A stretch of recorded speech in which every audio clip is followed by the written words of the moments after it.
Rozentovas pamatskolas speciālās izglītības programmas īstenošanas vieta Vecružinā šovasar slēgs durvis saviem skolēniem. Tajā lielākoties izglītojās profesionālās izglītības audzēkņi, kopumā 13 jaunieši. Programma ir hroniski nepiepildīta, tajā ir ļoti mazs audzēkņu skaits.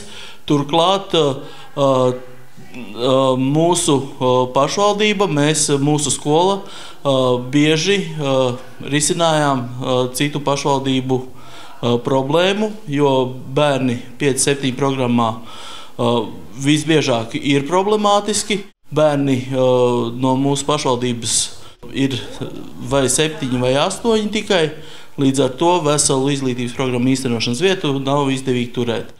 Nepietiekams finansiālais atbalsts no valsts un pašvaldībām, sabiedrības uzmanība un mācību sistēmas nepilnības ir tikai dažas no problēmām, ar kurām saskaras izglītības iestādes. Projektā iekļaujošie vēstnieki ir apvienojušies 75 Latvijas īpašo skolu direktori.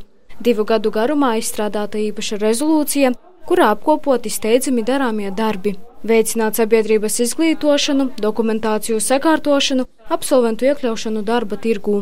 Ir nepieciešams, profesiju saraksts, ko sauc arī par profesiju katalogu, par profesijām, kuras būtu piemērots šiem cilvēkiem, kam ir īpašas vajadzības. Ir piemēram tādi, kas var koncentrēties un hiperfokusēties uz kādu problēmu.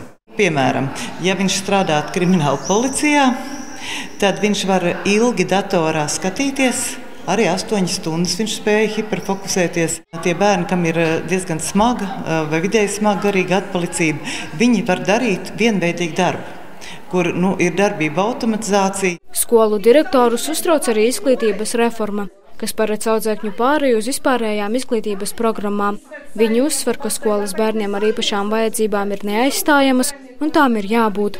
Arī pēc absolvēšanas skolu vadība seko līdzi audzēkņa tālākām gaitām, palīdzot iekļauties sabiedrībā un darba tirgū. Pedagogu pūlēm ir arī vairāki veiksmes stāsti.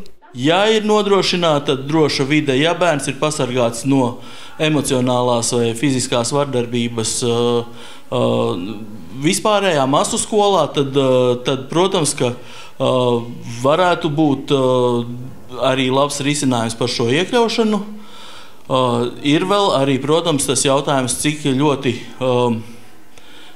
emocionāli un fiziski droši būs arī pārējie skolēni. Dažbrīd mūsu iekļautie bērni ir vairāk izolēti nekā speciālā izglītības iestādē, tie, kas mācās. Jo vienkāršiem vārdiem runājot, iekļautam bērnam, ja viņam ir atsevišķs kabinets, kur mācās ar speciālo pedagogu, atsevišķi, kur atbalsta pasākumi ir individuāli, kur šis darbs ir stipri nošķirts no pārējās grupas. Mums no katra apmēram 20 līdz 30 skolēni beidz katru, absolvē skolu, un tad 2-3 iekļāvās darba tirgū. Ja? Nav normāla situācija. Mums skolā jau 4. gadu, manuprāt, ir darba vidē balstītās mācības. Mēs ar reāliem uzņēmumiem esam noslēguši reāls līgums. Mūsu skolas skolēni ir reāls darba spēks, kurš var atrisināt daudzas problēmas. Un šobrīd mēs nerunājam par 2-3, mēs runājam par 60% jau. Skolu ar īpašām vajadzībām un arī skolēnu skaits tajās pēdējo 10 gadu laikā ir samazinājies uz pusi. Mācībspēki novēro, ka šobrīd lielākā plūsma veidojas tieši pirmsskolas izglītības grupās.